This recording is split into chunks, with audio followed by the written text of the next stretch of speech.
There's a kind of pain that hides behind the most convincing smile. It's quiet, practiced, and easy to miss. You see it in the person who says, "I'm fine," before anyone even finishes asking how they are. Their voice is steady, their laugh sounds real, but behind their calm eyes lives a storm no one else can see. They carry on, showing up for work, listening to friends, keeping everything running, while inside, something heavy lingers. It's not that they want to lie, it's that they've learned the world doesn't always know what to do with pain.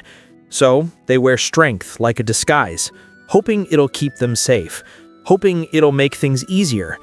And the truth is, it works. For a while, until the silence starts to echo and pretending begins to hurt more than honesty.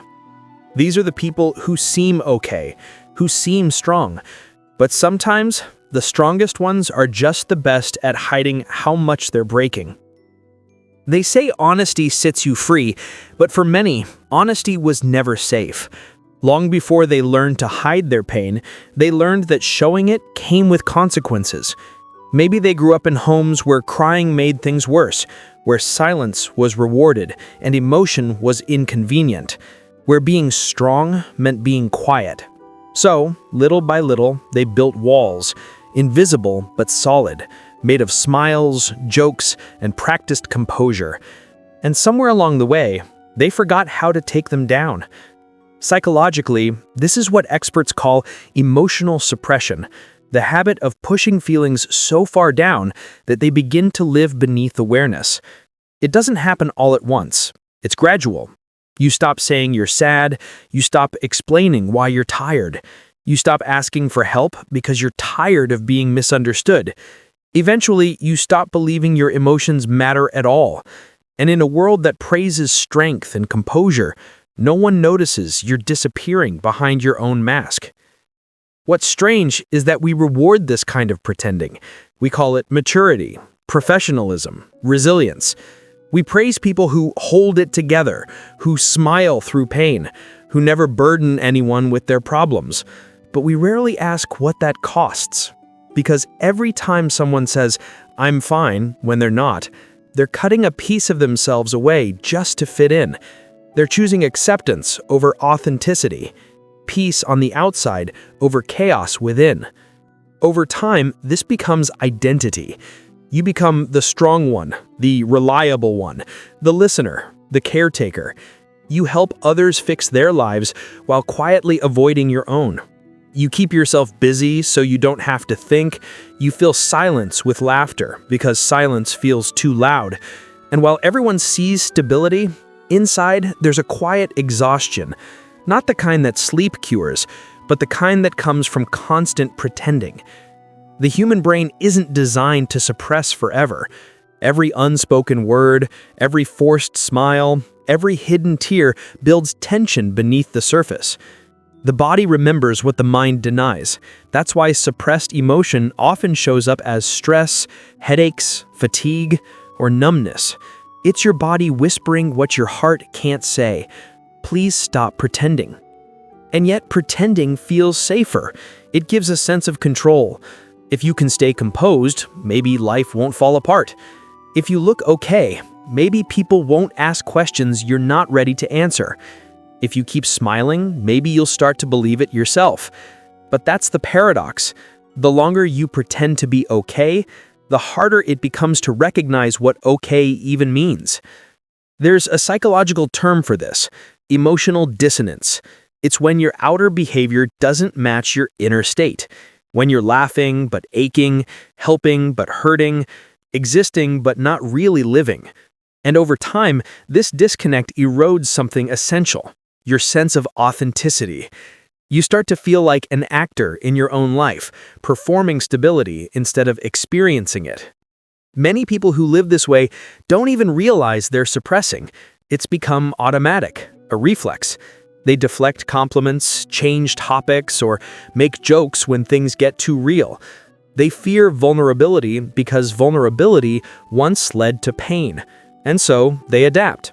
They make themselves smaller, quieter, easier to love. But love built on pretense never feels safe. It keeps you lonely, even in a crowd. The irony is that pretending doesn't protect you from pain, it just delays it. Suppressed feelings don't vanish, they wait. They come back in the quiet hours, in the car rides home, in the middle of the night when everything is still. They come back as anxiety, burnout, or a sudden wave of sadness you can't explain. Because emotion demands to be felt, and no mask can hide it forever. Some psychologists describe this pattern as emotional fatigue, a kind of burnout of the soul. It's what happens when your emotional energy is spent maintaining appearances instead of healing. When you've spent so long being fine that you forget what genuine peace feels like. You're not living, just surviving. And survival, while necessary, isn't the same as being alive. But here's the turning point. The part most people never reach because it feels too dangerous. Honesty. The quiet kind. The kind that doesn't need to be shouted or posted online. It begins when you finally admit to yourself, I'm tired of pretending. That moment, small as it seems, cracks the armor. It interrupts the pattern. Because the moment you acknowledge your truth, you begin to reclaim it. Honesty doesn't mean collapsing or confessing everything to everyone. It means being real with yourself. Enough to say, I'm struggling, but I'm still here. That small truth has power. It reconnects the parts of you that have been divided, the performer and the person, the smile and the sorrow. It gives permission for healing to begin. There's a quote by Carl Jung that says, what you resist persists. The more you fight your emotions, the more control they gain. But when you allow them to exist, not as enemies, but as messengers, they start to lose their power. The sadness doesn't vanish overnight, but it becomes understandable. The anger stops feeling shameful. The fear becomes something you can talk to instead of run from. Pretending might protect your image, but it costs your peace. And the longer you wear the mask, the heavier it becomes. Yet when you finally put it down, even for a moment, something changes. The air feels lighter, the silence feels less scary. You start to realize that strength was never about hiding pain, it was about having the courage to face it. Because real strength isn't pretending everything is fine, it's admitting that it's not, and choosing to show up anyway. It's letting yourself feel without judgment, cry without apology, and heal without permission. And maybe that's the beginning of freedom. Not perfection, not endless positivity, just truth. The truth that you don't have to be okay all the time. That it's possible to be broken and beautiful in the same breath. That being human isn't about being fine, it's about being real. And sometimes the most powerful thing you can say is, I'm not okay right now, because that's where healing begins. So if you've spent years pretending to be okay, let this be your quiet reminder. You don't have to anymore. You don't have to carry the weight of strength alone. You don't have to smile just to make others comfortable. The truth is, being honest about your pain doesn't make you weak. It makes you real. Because healing doesn't come from hiding. It comes from revealing. The moment you stop performing and start feeling, you begin to breathe again. You begin to live again. And that's where real peace starts, in honesty. If this message spoke to you, take a moment to share it. Someone out there might need this reminder today. Be kind, be real, stay human.